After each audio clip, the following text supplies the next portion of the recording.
네, 장관께 질의하도록 하겠습니다. 지난번 감사에서 제가 중소기업 소상공인의 어려움의 이유를 물어봤더니 9년간 새로운 대형마트, 온라인 등 해외 소비 100조 이렇게 해서 소상공인의 자영업자 매출이 사실 100조가 날라갔다.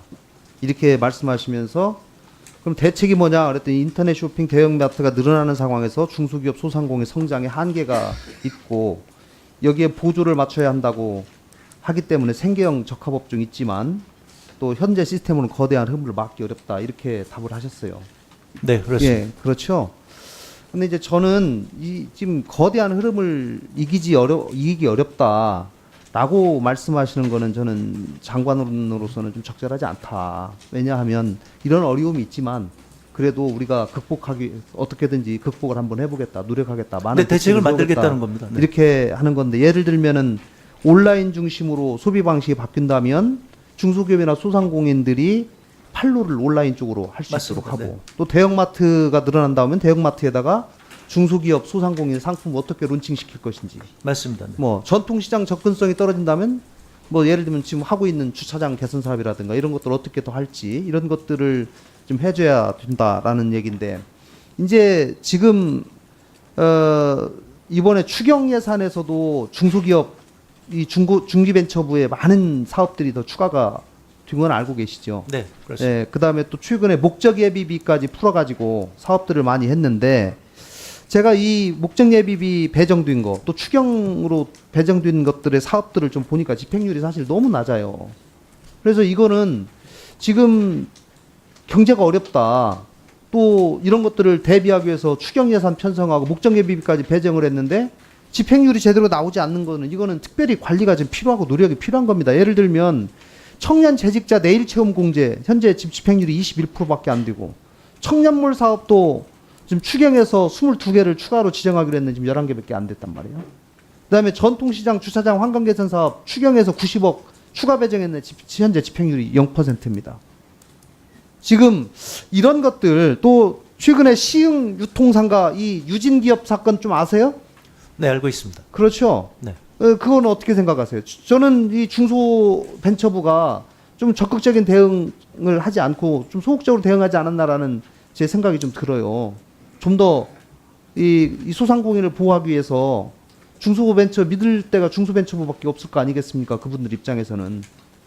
지금 이런 것들을 우리가 할 수 있는 일, 또 하겠다고 계획하고 있는 일들을 좀 더 철저하게 따져봐가지고 제대로 집행될 수 있도록 하는 노력이 필요한데 이런 것들이 지금 제대로 안 되고 있어서 지금 장관께서 이런 부분을 특별히 더 좀 챙겨봐야 될 것 같아요.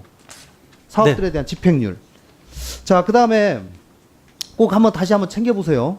네, 그렇게 하겠습니다. 지금 뭐 하여튼 박차를 가하고 있는데요. 네, 안 되고 있는 원인이 뭐고 네. 이거를 당초 계획대로 빨리빨리 진행할 수 있도록 뭐가 문제인지를 빨리 파악을 해서 개선을 해야지 연말까지 집행률을 올리지 않겠습니까? 네, 맞습니다. 예. 그다음에 게임 산업에 대해서 간단하게 제가 좀 얘기하겠습니다.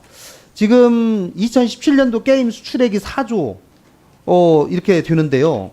지금 우리나라 게임 산업이 이 세계 소위 3N이라고 있는데 넥슨, 넷마블, NC소프트 이 세 개 회사가 지금 60% 정도를 차지하고 있는 좀 과점 체제입니다. 근데 제가 드리고 싶은 얘기는 지금 굉장히 게임에 대한 지금 규제도 여성가족부, 그다음에 문체부 이런 데서 이런 것들이 계속 많이 되고 있어요. 제가 이런 규제 자체가 근본적으로 잘못됐다고 얘기하는 것이 아니라 지금 이런 규제 때문에 이 벤처업계, 특히 게임과 관련된 이 업계에서 굉장히 어려움을 겪고 있습니다. 이 큰 회사들은 예를 들면은 청소년 게임 셧다운을 하려면 이 시스템을 도입하려고 하면은 수억 원이 들어가거든요. 그런데 큰 회사야 뭐 별 문제지만 아주 조그마한 이 벤처기업이나 이런 데는 스타트업 기업들은 굉장히 어렵단 말이죠. 그리고 게임 산업에 대한 전체적인 우리나라의 좀 비전이 있어야 되는데 지금 중국 같은 경우는 자기들이 나라에서 정부에서 허용하지 않으면 게임을 아예 유포를 못하도록 지금 해놔버렸습니다. 이러다 보니까 우리나라가 지금 중국 시장에 게임 시장에 지금 론칭을 못한 지가 지금 2년째 못하고 있어요. 제대로. 반면에 중국 게임은 우리나라에 지금 엄청 들어와가지고 보시면은 저 페이지를 보시면은 1년 만에 무려 75% 정도가 지금 증가를 했습니다. 중국이 우리나라를 잠식하고 있어요. 그리고 중국은 또 이 아시다시피 스타트업 뭐 선전이나 이런 쪽에 있는 엄청나게 많은 기업들에게 지원을 하고 있거든요. 근데 우리나라는 지금 특히 게임 업계에 대해서는 지금 지원이 거의 전무하다시피 하고 있습니다. 그래서 이 시장이 지금 엄청난 시장이고 사실은 우리나라가 IT 산업과 더불어서 상당히 전망이 있는 산업인데 이 게임 산업 전반에 대해서 좀 검토를 하고 지원 육성책을 세워야 된다라고 하는 제가 말씀을 드리고 특히 뭐 여러 가지 그 셧다운이나 이런 것들에 대해서는 기재부와 함께 이런 여가부, 문체부가 같이 모여서 합리적인 규제 방안, 특히 중소기업에 대해서 차별화된 규제 방안을 세우는 것들에 대해서도 중소벤처부에서 좀 관심을 기울여 볼 내용이다 이렇게 생각합니다. 어떻게 생각하세요?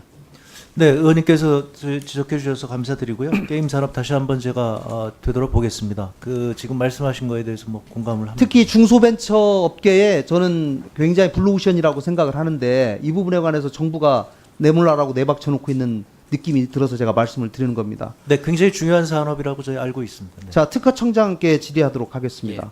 최근에 그 남북 이제 뭐 경협 같은 것들이 지금 많이 얘기가 되고 있어서 이거를 저희가 이 그동안 92년과 2003년에 남북 기본합의서, 투자보장 합의서 등을 통해서 이 북한에 등록된 지재권 예. 또 이것을 어떻게 해왔는지를 좀 따져봤더니 지금 기본합의서 채용 이후에 통일부가 올해 2번 협의를 했어요. 그런데 실제로 지금 15년간 관련 논의가 그동안 없다가 예. 이제 최근에 이게 이루어지고 있는데 문제는 지금 북한에 등록된 지금 등록 건수가 한 건도 없다는 얘기예요. 지적도는 한 건도 없습니다. 네, 예. 지적도. 그래서 예. 지금 알아보니까 이거를 중국을 통해서 그렇죠. 지금 간접적으로 등록하고 있다는 지금 얘기거든요. 예, 일부 사례가 있습니다. 그래서 지금 이 북한에서도 우리나라 그동안은 우리 상품의 지재권 등록을 의도적으로 거부하고 있는 것처럼 지금 보여지고 있어서 예. 이 부분에 관한 이 앞으로 특히 남북 간의 협상이라든가 교류 협력 과정에서 이 부분이 제대로 실행될 수 있도록 좀 신경 주시기 바랍니다. 그렇게 하겠습니다. 예. 예, 수고하셨습니다. 다음에는 박범계 의원님 질의하시기 바랍니다.